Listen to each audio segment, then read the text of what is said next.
It is time for another Tarot VR. Today we are doing 54321 Tarot from Kelly Bear's channel. Super excited because it has some options that you can do. It's going to be 5 tarot decks, 4 books, 3 spreads. I'm choosing 2 tarot habits, and I'm doing 1 piece of tarot advice. If you don't know, I'm Cassandra. I'm a riffle in time, and I'm so glad you're here.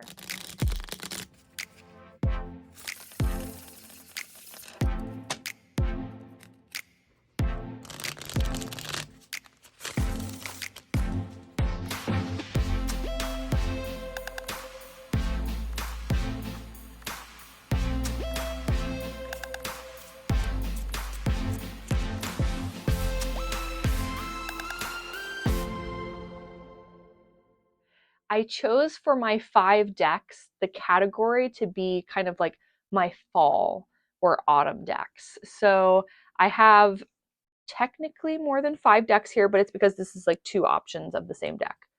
So I'm following the rules today. Be proud. Okay, so when I first think of fall time and like really as soon as there's like a crisp air, I am pulling out Oak, Ash, and Thorn.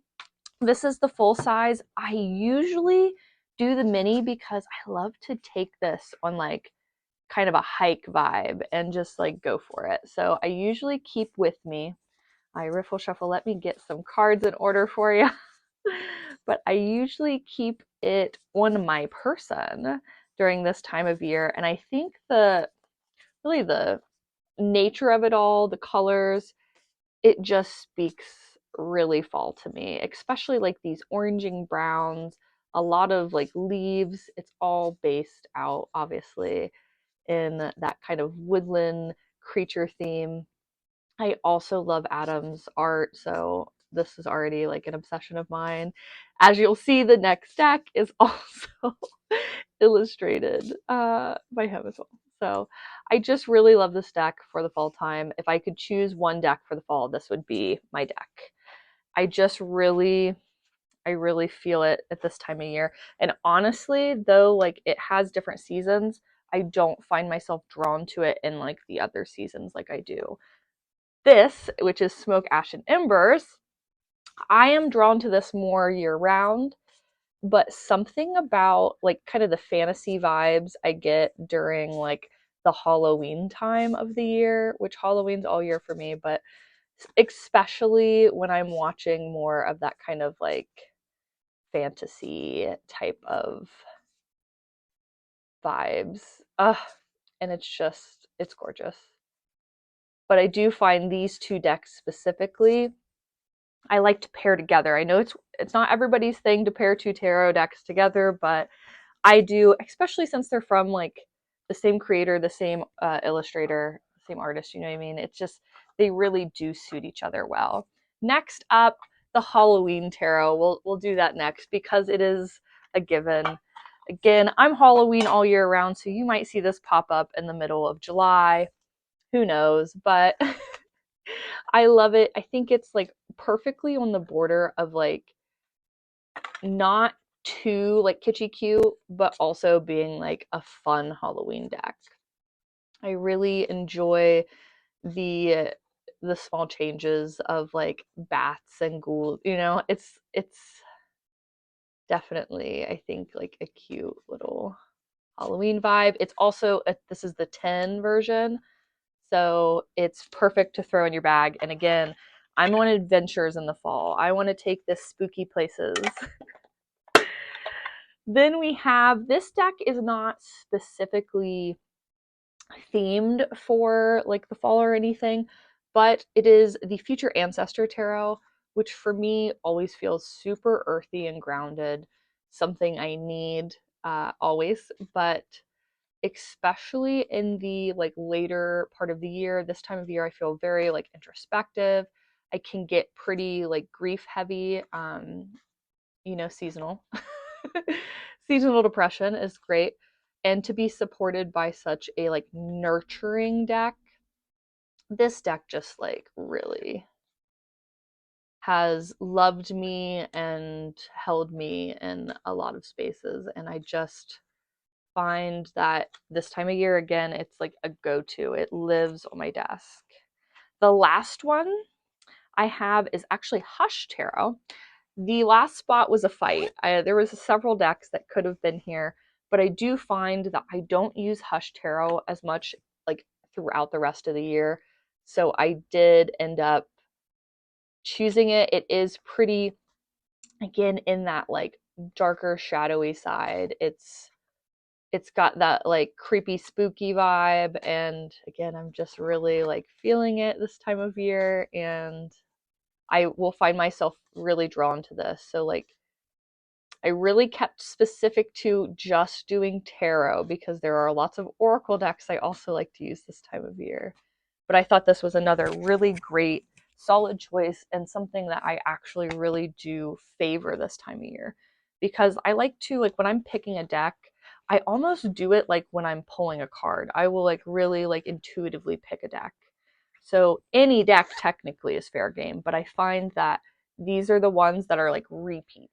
Okay, we are re-recording the second half of this video. My mic died halfway through and I didn't know, so if this cut seems a little weird or if I've moved or the lighting changed, that's why.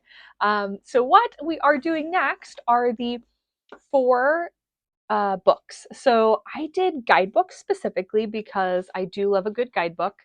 I have a good variety here out of the 4. First up, we have the Blood Moon Tarot. This is like my most like luxurious, big kind of main event guidebook.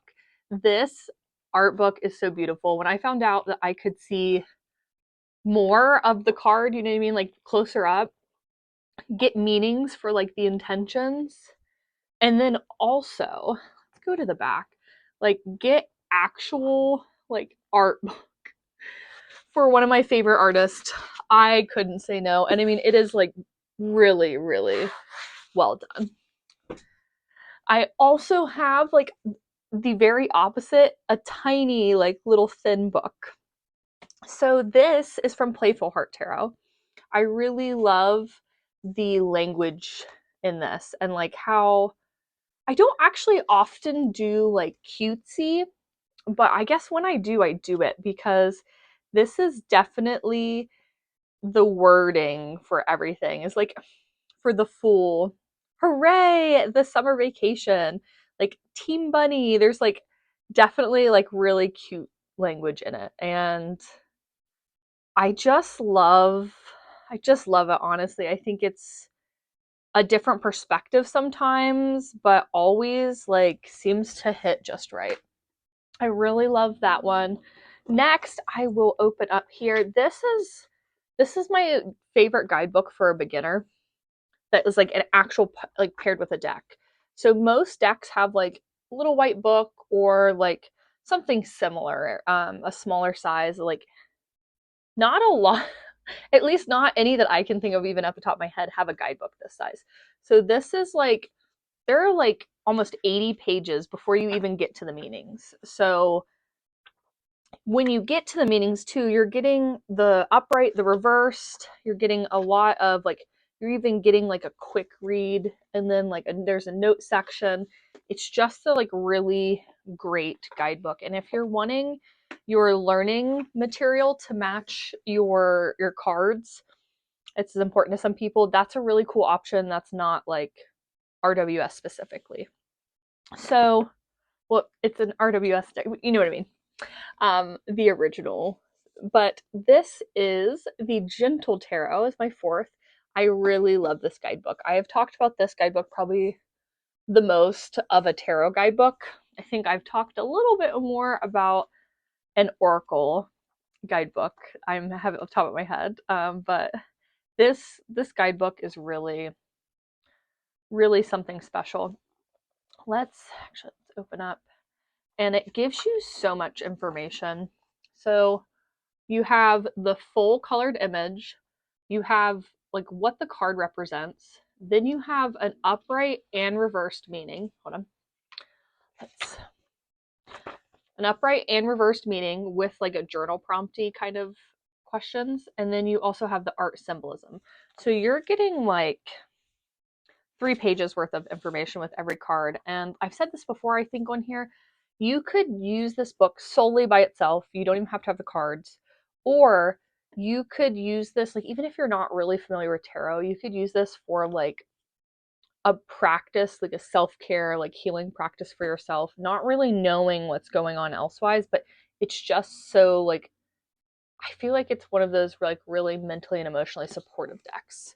I think it's like a lot of growth is possible there. So those are probably my favorite 4 guidebooks for tarot. I almost did this with an oracle deck guidebook. That was the one I was talking about, the Energy Archaeology Oracle, and then I was like, oh no, I can't use this. But that, like, if I had 2 guidebooks of any kind, that'd be my top 2 favorite. It would be the Gentle Tarot and then the Energy Archaeology Oracle, because I think they just have like so much information in them, and they're really like, I really love using them. So next up are 3 spreads. So first, I wanted to mention it's actually technically a group of spreads, but the type, when we get here, this is Finding the Fool. This is 3M Tarot's Meg Jinswall. It's their book that I'm actually just starting to read, but there right here is called the Archetype Spreads, and there is a different one for each of the archetypes of the tarot. I think that's so cool. So there is also, I think, really cool too, is like if you're trying to do a 3-card spread, there's a bunch of like listed there ideas of what you could do for that. And I thought that was really cool. I also like, if you follow them, if you follow 3am Tarot on IG, I believe, is at least where I know them from. They post a lot of good spreads there. And then another one I really love, if you follow Everyday Magic, Bakara does the Sunday reading if you are a subscriber, which I am. And she always uses the Everything spread from her WTF is Tarot book. And it's mind, body, spirit, past, present, future. And I really, really love how it always seems to like encompass more than just using past, present, future, or mind, body, spirit. Like them together, it really seems to work really well. I will say that probably the thing I love to do the most is like, I will do kind of little spreads for myself. And I kind of like how Finding the Fool has the like 3-card spreads and you just kind of fill in the blanks. I do that a lot. When I do my daily pull, it's probably closer to this. Actually, these are little spreads I throw in orders. So this is just the ones from like, I think this like past month or so. But I threw a daily one in there. What is the overall energy? What to focus my energy on and what not to waste my energy on. So really liked that. And then this one was just fun because it's like Halloween time, but it's the slasher movie tarot spread, What to Let Live and What to Let Die, which I thought was cute and had a little ghosty on it. But those actually I've been throwing in orders, and I hope that you guys are enjoying that. That was just like something cool. I also want to start doing like a monthly email where I send out like a card of the month, my favorite spread, my favorite book, like tarot book, my favorite like deck I'm using, and stuff like that. That's actually reachable on my website. So if you're interested in that, I'm going to be starting in October, and it'll come out sometime like the first week of October. Next is, so we did the 3 spreads. We have 2 habits. So something that I do every time, I would say that's like habitual for me, almost like a ritual, is first I riffle shuffle. I riffle shuffle decks that most people probably wouldn't. I riffle shuffle oracle decks.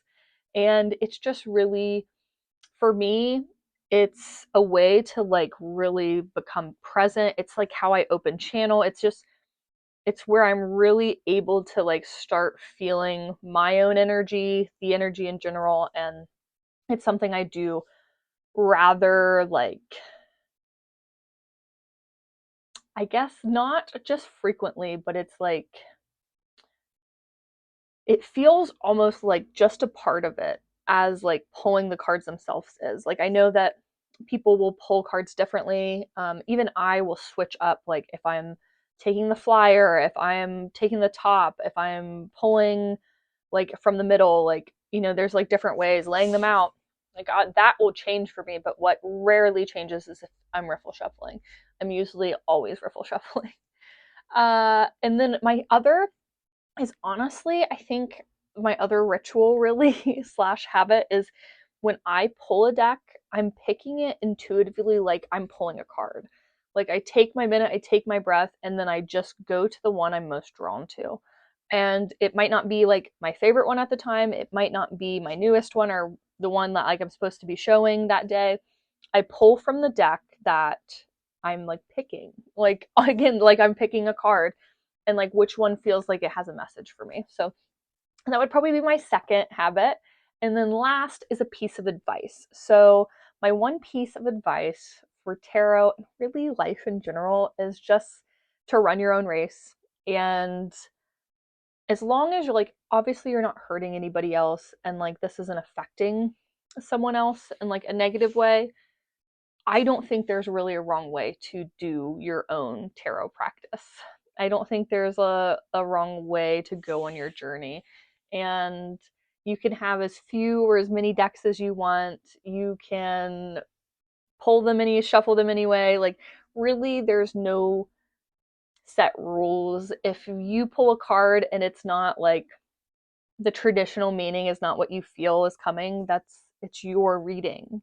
So just don't limit and really set yourself in a box because it's harder to get out the box than it is to just avoid it in general. So that was one thing that was really hard for me. I got really into like what a tarot reading was supposed to look like, what a tarot deck, like everything, what a tarot reader was supposed to do. And lost a connection to my own intuition, which is honestly for me one of the number one reasons I do tarot is to be more reflective and connected to myself, and it's really a practice for me. And I think that if you're really focusing on what everyone else says you should do, you're stepping farther away from that. And that would be really that's I really love this tag because it offered a lot of variety of like things, but also like there were different options and it just felt really cool. So if you haven't checked out the original video, I'm going to try to link it below.